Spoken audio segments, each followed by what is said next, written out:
గడియలుగా ఉన్న టైమ్ గంటలుగా ఎలా మారింది? గంటకి 60 నిమిషాలు, నిమిషానికి 60 సెకండ్లు. తెలుగు సంవత్సరాలు 60. ఇవన్నీ ఎలా అయ్యాయంటే ఈ బుక్ లో నేను చదివాను. I wanted to share this with you. నారదుడు ఒకరోజు శ్వేత దీపానికి వెళ్తాడు విష్ణుమూర్తిని కలవడానికి. అప్పుడు మాటల్లో అంటాడు, నీ మాయ నా పైన పని చెయ్యదు అనేసి.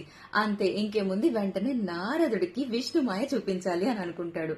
ఆ కొలనులోకి వెళ్లి మునిగిరా అని చెప్తాడు.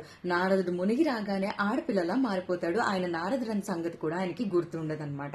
అటుపక్క వెళ్తున్న తలధ్వజుడు అనే ఒక రాజు మోహించి పెళ్లి చేసుకుంటాడు నారదుడిని. వాళ్ళకి 60 మంది పిల్లలు పుడతారు. అయితే వీళ్ళందరూ కూడా ఏంటంటే ఒక యుద్ధంలో చనిపోతారు. అప్పుడు ఎంతో బాధ కలిగిన నారదుడు వచ్చేసి నా పిల్లలందరూ చనిపోయారే అని బాధపడుతూ ఉంటే అప్పుడు విష్ణుమూర్తి బ్రాహ్మణుల్లా వచ్చి మళ్ళీ అదే కొలనులో మునగమని చెప్తాడు. అప్పుడు వెంటనే నారదుడిగా మారిపోతాడనమాట.